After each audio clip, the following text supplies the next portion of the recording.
Good morning, student. Welcome to Mayank Mathania YouTube channel. I hope you are doing very well in that situation of coronavirus. Last video of microorganism, I hope you like very much.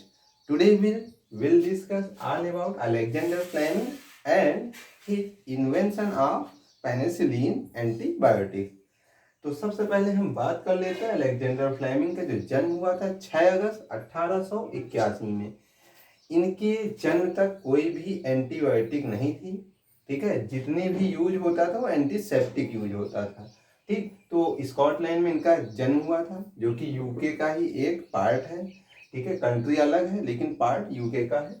आगे देखिए, इन अपनी पढ़ाई करते हैं। पढ़ाई करने के दौरान जो भी डिग्री उन्होंने गेदर की, उसके बाद उनका जो अपॉइंटमेंट होता है as CMO in first world war 1914 में, प्रथम विश्व युद्ध में इनको जो सैनिक थे उनका ट्रीटमेंट करना था। ठीक है, इसमें उनको एज ए सीएमओ अपॉइंट किया गया। फिर क्या होता है, एट दैट टाइम उस समय तक केवल ओनली एंटीसेप्टिक क्रीम्स या एंटीसेप्टिक मेडिसिन केवल आती थी। ठीक है, तो वो उतना इफेक्टिव नहीं था। वो छोटे घावों को तो सही कर सकती थी। ठीक है, लेकिन जो क्योंकि युद्ध था, वर्ल्ड वार था, तो उसमें बहुत ज़्यादा नुकसान होता था, सैनिक बहुत ज़्यादा चोटिल होते थे। ठीक है, तो उसमें एंटीसेप्टिक ज़्यादा इफेक्टिव नहीं होता था।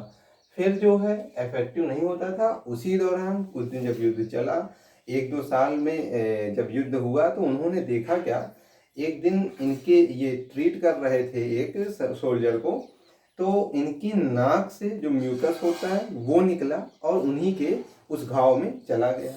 और उस चीज़ को उन्होंने देखा, उसका बहुत जल्दी रिएक्शन हुआ। वो घाव ठीक हो रहा था क्योंकि हर चीज़ ऑब्जर्व की जा रही थी उस दौरान।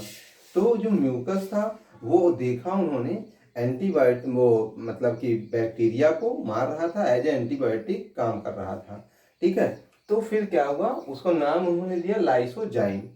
ये एक प्रकार का एंजाइम है। एंजाइम का काम आप जानते हैं, किसी भी रिएक्शन को एज फास्ट एज बिफोर, मतलब पहले की तुलना में अच्छे से उसको फास्ट करना होता है। तो उन्होंने लाइसोजाइम पाया। ठीक है, वो क्या था, म्यूकस ऑफ नोज, नोज के म्यूकस से मिला था। इट इज एंजाइम, एंजाइम होता मैंने बताया। फिर ये क्या है, अल्टरनेटिव ऑफ एंटीसेप्टिक, मतलब एंटीसेप्टिक की जगह लाइसोजाइम को यूज करने लगे। घाव को अच्छा कर रहा था जल्दी से। ठीक है, लेकिन उतना अच्छा रिजल्ट नहीं दे पा रहा था। ठीक है, जो कि चाहिए था। तो गुड रिजल्ट, रिजल्ट तो ठीक था, लेकिन बट नॉट सो इफेक्टिव, बहुत ज़्यादा मतलब बहुत ज़्यादा कारगर नहीं था। फिर अब हम कुछ इसके आगे हम पेनिसिलिन के बारे में चर्चा करें। हम कुछ बात कर लेते हैं ब्लड की। ब्लड में आप जानते हैं, ब्लड जो होता है वो 3 टाइप में डिवाइड होता है। आरबीसी, रेड ब्लड कार्पुलस या रेड ब्लड सेल, दूसरा वाइट ब्लड सेल, और थर्ड वन जो है प्लेटलेट्स है। ठीक है, प्लेटलेट्स का जो नाम है वो थ्रोम्बोसाइट है। डब्ल्यूबीसी का जो है ल्यूकोसाइट। और आपसे रिक्वेस्ट है, आप कमेंट बॉक्स में कमेंट कीजिए कि आरबीसी जो है उसका क्या नाम है। ठीक है, अब आपको एक जानकारी बताना चाहते हैं कि ब्लड में ये अप्रोक्सीमेट 55% होता है, 45% ये होता है, 0 पॉइंट समथिंग डब्ल्यूबीसी होता है। इसका जो काम होता है, ये हमारे शरीर में जितने भी अननेसेसरी बैक्टीरिया आए हैं, ठीक है, हानिकारक जितने भी बैक्टीरिया हैं उनसे लड़ना इनका काम रहता है। ठीक है, तो इसमें होता क्या है, अगर ये 6 यूनिट है तो ये 1 यूनिट इसको होना जरूरी है, मतलब 1 सेल इसका तो 600 सेल इसका। ठीक है, तो आप इस चीज़ को समझिएगा। तो कहने का मतलब, अगर ये ज़्यादा हो जाए तो भी खतरनाक होता है। तो इस हिसाब से इसको सेट होना जरूरी है। ठीक है, तो इसका इसी चीज़ को ध्यान में रखते हुए उन्होंने अलेक्जेंडर फ्लेमिंग ने बहुत सारे प्रयोग किया, लेकिन सडनली आपका ये भी, इनका जो लाइसोजाइम वाला प्रयोग था वो भी अचानक ही हुआ था। और इसी तरह से पेनिसिलिन वाला भी अचानक ही इन्होंने खोज कर लिया। तो होता क्या है, इन्वेंशन ऑफ पेनिसिलिन, पेनिसिलिन खोज कैसे हुई इसके बारे में बात करते हैं। 1929 का सन था। ठीक है, वो छुट्टियों पर गए हुए थे। तो छुट्टियों पर जाने के बाद जब वो लौट के आए तो उन्होंने देखा कल्चर प्लेट। ये कल्चर प्लेट क्या है बेटा, ये लोग प्रयोग करते हैं, साइंटिस्ट जो प्रयोग करते थे।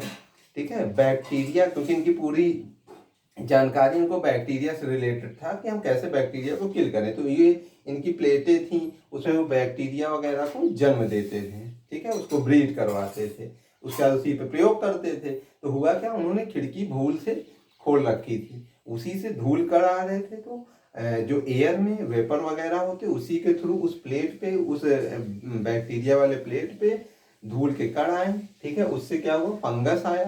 फंगस जो आया था बेटा, उस फंगस को क्या कहते हैं, पेनिसिलियम, ठीक है। ये जो है आप इसका फिगर एनसीईआरटी बुक में देख सकते हैं, ठीक है, उसको देख लीजिएगा।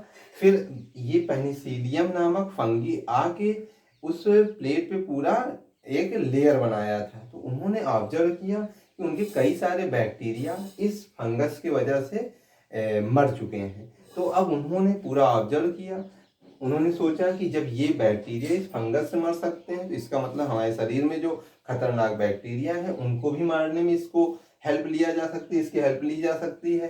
तो इसीलिए इन्होंने क्या किया, इसको, क्योंकि डायरेक्ट फंगस तो नहीं ब्लड में सप्लाई किया जा सकता, तो उन्होंने इसके लिए पेनिसिलियम जितना इफेक्टिव था उतना निकाल के उसको रोगियों के अंदर और जो घाव थे, ठीक है, उस पर अप्लाई किया गया। तो उसका बहुत अच्छा रिजल्ट आया। मतलब जिसकी ये कल्पना नहीं कर रहे थे उससे ज़्यादा। तो ये सडनली एक इन्वेंशन हुआ, ठीक है। तो ये बेटा किसके थ्रू हुआ, पेनिसिलियम नामक फंगस से हुआ, ठीक है। तो अब आप, इसीलिए इन्होंने इसका नाम क्या दे दिया, पेनिसिलियम नामक फंगस होने का पेनिसिलियम नाम दे दिया, ठीक है। तो पेनिसिलिन नाम दे दिया। अब देखो पेनिसिलिन एंटीबायोटिक्स है, तो बेटा एंटीबायोटिक्स के बारे में कुछ हम और जानकारी देना चाहते हैं। वो जानकारी ये है कि इसका यूज हमेशा डॉक्टरी एडवाइस से करें, ठीक है। कितने मात्रा में आपके शरीर को चाहिए उसी हिसाब से डॉक्टर से एडवाइस लेके उसको कंज्यूम करें। फिर जो है, do not take unnecessary dose. आपको ये नहीं है कि आप बेमतलब का इसको आप खाते रहें, आप अपना डोज बढ़ाते चले जाएं। पता चले पहले 10 ग्राम यूज करते थे, अब आप सीधे 10 mg यूज करते थे, अब धीरे धीरे 50 कर दिए, फिर 100 mg, फिर 500 mg। इससे आपके अंदर जो ये ब्लड होता है, इसीलिए हम ब्लड को बताना चाह रहे थे, ब्लड में जो ये ग्लूकोसाइड होता है, ठीक है, वो किस बैक्टीरिया से कैसे लड़ना है ये पहचान लेता है और याद रखता है। अगर ऐसे कोई बैक्टीरिया आपके शरीर में आया है, ठीक है, तो उसको जान लेगा कि मुझे इससे कैसे लड़ना है, ठीक है। तो आप एक चीज ध्यान रखना, कभी भी वायरस वगैरह में आपको, जैसे आपके फ्लू हुआ है, तो आप एंटीबायोटिक्स कतई ना लीजिए। क्यों? क्योंकि वो वायरस को नहीं मारेगा, वो बैक्टीरिया को मारेगा, ठीक है।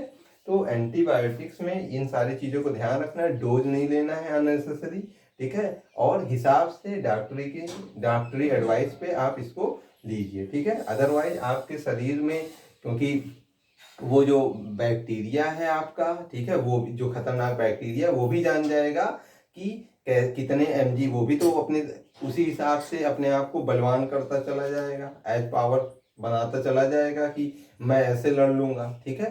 तो इस प्रकार से डोज अगर आप 500 mg बढ़ा रहे हैं तो जो बैक्टीरिया आने वाले होते हैं वो भी क्या है, अपनी क्षमता बढ़ाते जाते हैं कि मैं 500 mg वाले एंटीबैक्टीरिया से कैसे लड़ूं, ठीक है। तो इस प्रकार ये आपको घातक सिद्ध कर सकता है, ठीक है। तो तब तक के लिए थैंक यू। लेकिन आप सबसे गुजारिश है कि आप हमारे चैनल मैथमेनिया को अधिक से अधिक लाइक, शेयर और सब्सक्राइब करें, जिससे हमारा मोटिवेशन बना रहे और हम अच्छी से अच्छी वीडियो इस तरह की जानकारियों के साथ लाते रहें। तब तक के लिए थैंक यू।